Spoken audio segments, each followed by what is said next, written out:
Oq sochiq gigantni haqiqiy qirg'indan qutqardi. Janubiy koreyalik ulkan Choi jangni davom ettira olmadi va uning murabbiylari ortiqcha kech bo'lib qolmasdan taslim bo'lishi. Choining qarshisida esa hatto shunday maxluqdan yo'q qilishning yo'lini topgan inson Badr Hari turardi. Jang boshida undan oldingilar kabi ulkan raqibni boshiga yetib borishga urindi, ammo u yerga tegish go'yo shiftdan chiroqni urib tushirish kabi edi. Undan tashqari Choining har bir turtishi zarbadak tegardi. U hammabaq uravermasdi, ba'zan shunchaki turtardi. Lekin shuni o'zi ham Harining hujumini to'xtatishga yetarli bo'lardi. Biroq marokashlikning qat'iy xarakteri unga ortiqcha chekinishga yo'l qo'ymadi. Ikkinchi raundda burchakdan barcha zarbani o'zgartirgan maslahat keldi.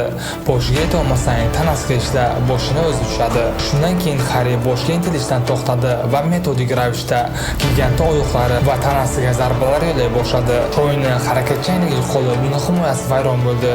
Murabbiylar shtabi aynab yetdiki, yana biroz vaqt o'tsa jarohat tiklanmas darajaga yetadi. Sochiq ringga otildi va Badr Hari g'alaba qozondi.